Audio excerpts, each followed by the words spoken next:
Good evening, welcome to India 360. నేను Rajeshwari. Indo Pacific ప్రాంతంలో dragon country ఆగడాలు రోజు రోజుకు పెరుగుతున్నాయి. ఈ ప్రాంతం భద్రతకు అమెరికా, ఆస్ట్రేలియా, బ్రిటన్ ఆధ్వర్యంలో ఆకస్ అనే కూటమి ఏర్పాటైంది. కానీ ఆసియా పసిఫిక్లో శక్తివంతంగా ఎదుగుతున్న దేశం భారత్. చైనాకు చెక్ పెట్టాలంటే భారత్ సహకారం అవసరమని ఆకస్ భావిస్తోంది. తమ కూటమిలోకి చేరాలి అంటూ భారత్కు ఆహ్వానం పలుకుతున్నాయి. కానీ మిలిటరీ కూటమి విషయాల్లో మాత్రం భారత్ పక్కాగా వ్యవహరిస్తోంది. తాను స్వయం ప్రతిపత్తితో మెలగాలని భారత్ కోరుకుంటోంది. నిజానికి చైనా విషయంలో భారత్ కూడా పునరాలోచనలో పడింది. మిలిటరీ కూటమిలో చేరి ఆయా దేశాల మిలిటరీలకు ఎస్ బాస్ అనాలా, లేక ఎప్పటిలాగానే స్వతంత్రంగా వ్యవహరించాలా అన్న మీమాంసలో కొట్టుమిట్టాడుతోంది. ఒకవేళ ఆకస్లో చేరితే కూటమి పేరు ఎలా మారుస్తారు? భారత్కు ఆకస్ అవసరం ఉందా? What the story? AUKUS alliance Bharat entry ఇస్తుందా? ఆకస్ మిలిటరీ కూటమిని విస్తరిస్తోందా? ఇండో పసిఫిక్ లో చైనాను ఆకస్ ఎదుర్కొనగలదా? చైనా, యునైటెడ్ స్టేట్స్ ఈ రెండు అగ్రదేశాలు నిత్యం కత్తులు నూరుతున్నాయి. ఇరు దేశాల మధ్య కోల్డ్ వార్ తీవ్రమైంది. అలా అని పూర్తిగా తెగదెంపులు చేసుకునేందుకు ఏమాత్రం సిద్ధపడటం లేదు. ప్రస్తుతం అమెరికా ఆర్థిక శాఖ మంత్రి జెనెట్ ఎల్లెన్ డ్రాగన్ కంట్రీలో పర్యటిస్తున్నారు. దెబ్బతిన్న సంబంధాలను ప్యాచప్ చేయడానికి యత్నిస్తున్నారా అన్న చర్చ సాగుతోంది. ఇరు దేశాల మధ్య సంబంధాలు స్థిరంగా ఉన్నాయని ఎల్లెన్ తెలిపారు. దీన్ని బట్టి డ్రాగన్ కంట్రీ నుంచి పెద్దన్న దేశం విడిపోవాలని కోరుకోవడం లేదని స్పష్టమవుతోంది. అయితే స్టోరీలో ఇది ఇంటర్వెల్ వరకు మాత్రమే. అసలు కథ ఇప్పుడే మొదలు కాబోతోంది. చైనాకు వ్యతిరేకంగా అణుభాగస్వామ్యాన్ని విస్తరించేందుకు ప్లాన్ వేస్తోంది. అందులో భాగంగా ఆకస్ను తెరపైకి తెస్తోంది. ఆకస్ అనేది ఓ మిలిటరీ కూటమి. ఇందులో అలయన్స్లో Australia, United Kingdom, United States దేశాలు సభ్యులుగా ఉన్నాయి. యూకే, యుఎస్ను ఆకస్ అంటారు. అయితే ఇప్పుడు ఈ కూటమిలోకి మరిన్ని దేశాలను సభ్యులుగా చేర్చుకోవాలని ఆకస్ భావిస్తోంది. ఈ కూటమిలోకి జపాన్ చేరేందుకు ఆసక్తి చూపుతోంది. ఇప్పటికే కూటమిలో జపాన్ను చేర్చుకునేందుకు సిద్ధమని అమెరికా ప్రకటించింది. ఇక ఈ జాబితాలో కెనడా, న్యూజిలాండ్, సౌత్ కొరియా కూడా ఉన్నాయి. ఈ దేశాలన్నీ ఆకస్లో చేరేందుకు ఆసక్తి చూపుతున్నాయి. ప్రస్తుతం కూటమిలో 3 దేశాలు ఉన్నాయి. అందుకే ఆకస్ అని పిలుస్తున్నారు. ఒకవేళ Japan, Canada, New Zealand, south Korea చేరితే అప్పుడు యూకే, యుఎస్, ఎస్జెడ్, ఎస్కే అని పిలవాలేమో. దీన్ని ఎలా ఉచ్చరించాలో తెలియడం లేదు. ఈ విషయాన్ని పక్కన పెడితే అసలు ఆకస్ సభ్య దేశాలు ఎందుకు కూటమిని విస్తరించాలని కోరుకుంటున్నాయి? ఇండో పసిఫిక్లో ప్రబల శక్తిగా ఉన్న డ్రాగన్ను అడ్డుకోవాలంటే మరిన్ని దేశాలతో కలిసి పోరాడాలని ఆకస్ కూటమి భావిస్తోంది. ఇండో పసిఫిక్ ప్రాంతం నేపథ్యంలో ఇక్కడే ఓ ప్రశ్న తలెత్తుతోంది. ఈ చర్చల్లో భారత్ కూడా ఉందా అనేది. ఎందుకంటే ఇండో పసిఫిక్ రీజియన్లో చైనా తరువాత అత్యంత శక్తివంతమైన దేశం భారత్. ఈ నేపథ్యంలో భారత్ లేకుండా ఇండో పసిఫిక్ రీజియన్లో ఏం చేయలేరు. కానీ ఆకస్ విషయంలో భారత్ అధికారికంగా ఇప్పటి వరకు ఎలాంటి ప్రకటన చేయలేదు. కానీ ఇండో పసిఫిక్లోని రాక్షసిలా ఎదుగుతున్న చైనాకు అడ్డుకట్ట వేయాలన్న ఐడియా విషయంలో మాత్రం భారత్ చర్చిస్తోంది. ఆకస్ను సృష్టించిన సమయంలో కూటమిని విస్తరించడాన్ని అమెరికా తోసిపుచ్చింది. నిజానికి వైట్ హౌస్ ఈ ఆలోచనను హాస్యంగా పరిగణించింది. ఆకస్ జాకస్గా, జూకుస్గా అవుతుందా అంటూ అప్పట్లో వైట్ హౌస్ మీడియా ప్రతినిధి మాట్లాడుతూ నవ్వేశారు.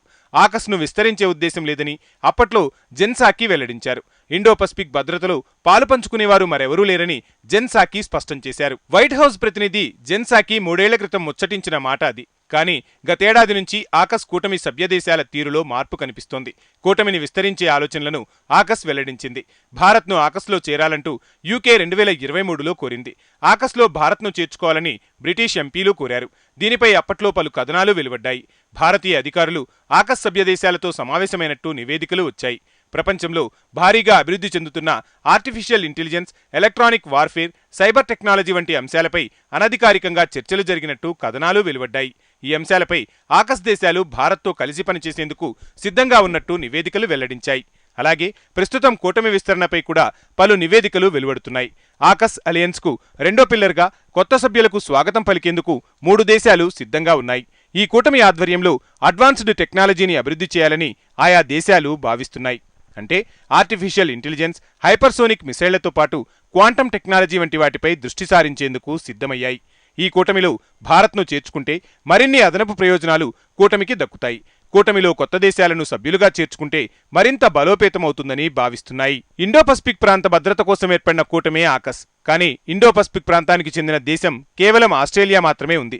అయితే కూటమిలో చేరేలా భారత్ను ఆకస్ ఒప్పించగలదా అన్నదే ఇప్పుడు చర్చనీయాంశంగా మారింది. నిజానికి ఇది చాలా క్లిష్టమైన విషయం. సాంప్రదాయబద్ధంగా చూస్తే భారత్ ఏ మిలిటరీ కూటమిలోనూ చేరేందుకు ఇష్టపడడం లేదు. ఎందుకు అంటే భారత్ తన వ్యూహాత్మక స్వయం ప్రతిపత్తిని వినియోగించుకోవడానికే ఇష్టపడుతుంది. అలాగే ఆకస్లో చేరితే ఢిల్లీకి ఎలాంటి ప్రయోజనాలు కలుగుతాయి అంటే నిజానికి ఆకస్ అనేది సైనిక కూటమిగా ఏర్పడలేదు. కేవలం జలాంతర్గామి ఒప్పందం కోసం పుట్టుకొచ్చిన కూటమి అది. ఆస్ట్రేలియా 8 అణు జలాంతర్గాములను కొనుగోలు చేసుకునేందుకు ఒప్పందం చేసుకుంది. జలాంతర్గాములను బ్రిటిషర్లు తయారు చేస్తారు. దానికి అవసరమైన టెక్నాలజీని అమెరికన్లు ఇస్తారు. ఇందుకోసమే 3 దేశాల మధ్య కూటమి ఆకస్కు పునాది వేసింది. అయితే ఆ సబ్మెరైన్లు ఆస్ట్రేలియా ఎప్పుడు పొందుతుంది అంటే తొలి 3 సబ్మెరైన్లు ఆస్ట్రేలియా 2030లో పొందనుంది. మిగతా 5 జలాంతర్గాములను 2040లో ఆస్ట్రేలియా పోర్టు నగరం అడిలైడ్లో నిర్మించాలని కాన్బెర్రా ఒప్పందం కుదుర్చుకుంది.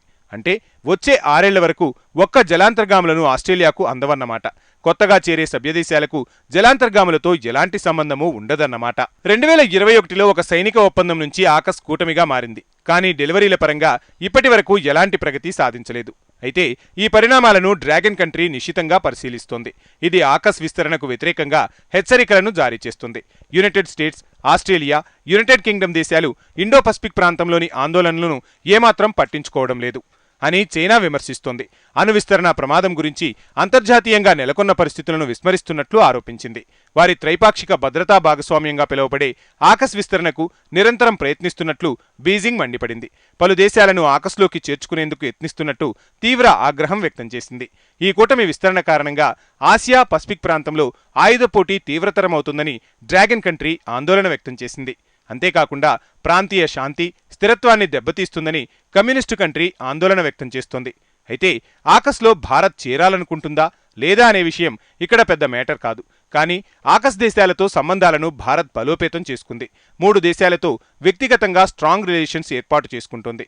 భారత్ క్రమం తప్పకుండా ఆకస్ సభ్యదేశాల మిలిటరీలతో జాయింట్ డ్రిల్స్లో భారత్ పాల్గొంటోంది. చైనాకు సంబంధించిన మిలిటరీ ఇంటెలిజెన్స్ ను అమెరికా వంటి దేశాలు భారత్తో పంచుకుంటున్నాయి. సో దీన్ని బట్టి చూస్తే ఆకస్తో సహకరించడానికి ఢిల్లీ నిజంగానే సభ్యదేశంగా ఉండనవసరం లేదని స్పష్టంగా తెలుస్తోంది. అంతేకాకుండా భారత్ వ్యూహాత్మక స్వయం ప్రతిపత్తిని వినియోగించుకోవడానికే ఇష్టపడుతోంది.